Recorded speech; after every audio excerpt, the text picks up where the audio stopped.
आजच्या कार्यक्रमासाठी उपस्थित असलेले नीरा भीमा सहकारी साखर कारखान्याचे संस्थापक माननीय हर्षवर्धनजी पाटील साहेब, व्हाईस चेअरमन दादासाहेब घोगरे, उपस्थित सर्व संचालक मंडळ, संस्थेचे कार्यकारी संचालक, ऊस उत्पादक सभासद, शेतकरी, ऊस वाहतूक, उपस्थित सर्व अधिकारी, कर्मचारी आणि पत्रकार बंधू भगिनींनो, नीरा भीमा सहकारी साखर कारखाना सन 2025-26च्या गळीत हंगाम आपण सर्वांनी बहुमूल्य सहकार्य करून चांगल्या यशस्वीरित्या पार पाडण्याबद्दल श्री चेअरमन साहेबांच्या नात्याने मी मनापासून सर्वांचं अभिनंदन आणि आभार मानते.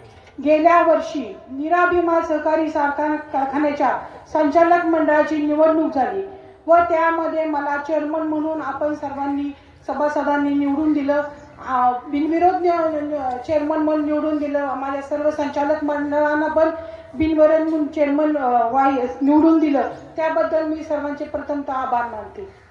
कारखाना सुरुवातीला मी चेअरमन पदावर काम करताना मी सर्वात प्रथम नीरा भीमा कारखान्यावर बोलताना एकच सांगितलं होतं की मला कारखान्या चेअरमन पद म्हणजे भाऊंना पण मी हे सांगितलं होतं की माझ्या काही गोष्टी आहेत की जे शिस्त आहे, जी कारखान्यामध्ये आली पाहिजे, जे नियम आहेत ते गोष्टी सगळ्या आल्या पाहिजेत. मी कारखाना हा खूप किती वर्षापासून चालू आहे, काही बदल केला नाही. लोक तीच आहे, सभासद तीच आहे, कामगार तेच आहे. फक्त एक शिस्त आणली, व्यवस्था आणली आणि त्याच्यामुळं नियम लावले.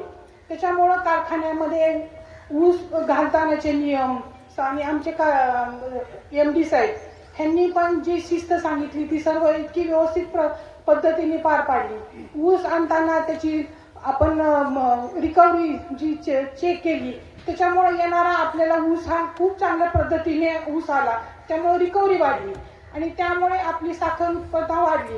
आणि आम्ही काही रॉकेट सायन्स काय असं काही केलं नाही की कारखान्यामध्ये येऊन काय, सगळं तेच आहे, जुनंच आहे, सगळं तेच आहे. फक्त जी शिस्त लावून जी पद्धती आम्ही पार पाडल्या आणि ज्या सगळ्या सभासदांनी किंवा डायरेक्टर असू दे, आपले सर्व कार्यकर्ते असू दे, जे आम्ही शेतकऱ्यांना सभासदांना जे नियम लावून दिले की ज्याचा ऊस नियमाप्रमाणे येईल त्या पद्धती पाळल्या गेल्या. रिकव्हरी असलेला ऊस घेऊन करून जे MD साहेबांनी पण सांगितलं त्या पद्धतीने केल्यामुळं ही रिकव्हरी चांगली वाढली, उत्पन्न वाढलं, साखरेचा कलर चांगला करण्यासाठी प्रयत्न केला गेला, डिस्लरी चांगल्या पद्धतीने काम करायला ही झाली.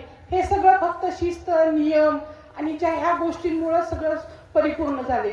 मला सर्वांना एवढं सांगायचं की आपण म्हटलं की आमचं खरं टार्गेट 7 लाखांचं होतं, पण ते का पूर्ण झालं नाही ह्याचं कारण असं होतं की लोकांना दरवर्षी 2-3 महिन्याचं पेमेंट हे मिळत नव्हतं, उशीर लागत होता. त्यामुळे त्यांना ह्या वर्षी पण ती शंका होती की नाही शेवटचं पेमेंट हे काय आम्हाला इतक्या लवकर मिळणार नाही. त्यामुळं काही लोकांनी जी 1-1.5 लाख म्हणले की 1-1.5 लाख ऊस टन बाहेर का गेला, त्याचं कारण हे होतं की लोकांना तो विश्वास नव्हता की हे पेमेंट आता तरी आमचं कंप्लीट होईल का नाही. पण मी लोकांना एकच सांगते की फक्त दिलेला शब्द आहे ना, तो पाळणारा भाऊन बहिणीचा शब्द आहे. हा कधीच तुम्हाला सांगते, हा कधी होणार नाही. ह्याच वर्षी नाही, दरवर्षी ह्या गोष्टी घडणार आहेत. ही पहिल्यांदा सांगायचं, करायचं आणि परत त्याच्यावर दुर्लक्ष करायचं, ही पद्धत माझी नाही.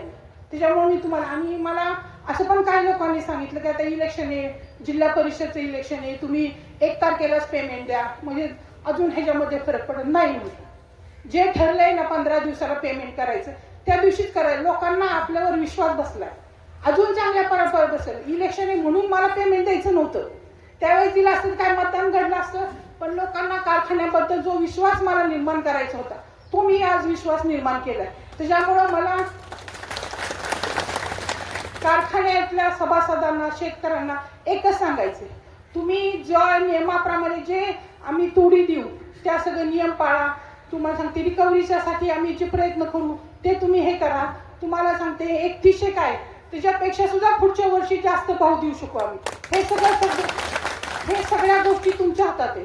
तुम्ही सगळ्या गोष्टीचं परिपूर्ण केलं ना तर आम्ही ह्याच्यामध्ये जे सर्व संचालक मंडळ आहे किंवा साहेब तर ह्याच्यामधले खूप मोठे दर्दी आहेत. पण काय होतं की लोकांकडून जो ज्यावेळेस ऊस येतो त्यात रिकव्हरी नसते आणि नाही बसलं की टनेज कमी झालं की आम्ही भाव देऊ शकत नाही. मग झालं लोकांना वाटतं अरे हे कारखाना चालू शकत नाही. तसं नाही, हे सगळं तुमच्या हातात आहे. तुम्ही जेवढ्या सगळ्या गोष्टी करता ना तेवढ्या परीने आम्ही हे सगळ्या गोष्टी पूर्ण करू. मला तुम्हाला सर्वांना तेवढं सांगायचंय. आणि कारखाना चालू आणि मला एवढं सर्वांना सांगायचं की मी पहिल्या वेळेस पण सांगितलं होतं की जोपर्यंत सर्व शेतकऱ्यांचं पूर्ण बिल जाणार नाही तोपर्यंत मी सरकारही स्वीकारला, संचालक मंडळाने स्वीकारला नव्हता आणि मी पण स्वीकारला. पण मी आज अभिमानाने स्वाभिमानाने आज कारखान्याचा सगळ्यांची बिलं गेली, सभासदांची, शेतकऱ्यांची. त्यामुळे मी हा सत्कार स्वीकारायला मला खूप मोठा आनंद होतोय की आज मी जे सांगितलं होतं त्या गोष्टी मी परिपूर्ण करू शकले. आणि ह्याच वर्षी नाही, दरवर्षी ह्याच्यापेक्षा जेवढा चांगला कारखाना चालवता येईल, जेवढ्या सगळ्या गोष्टी चांगल्या चांगल्या आपल्या कारखान्यामध्ये आणता येईल त्याचा आम्ही नेहमी प्रयत्न करणार आहे. त्यामुळे तुमचा सपोर्ट हा असणं आम्हाला गरजेचं आहे. आणि मला सर्वांना अजून एक सांगायचं आहे की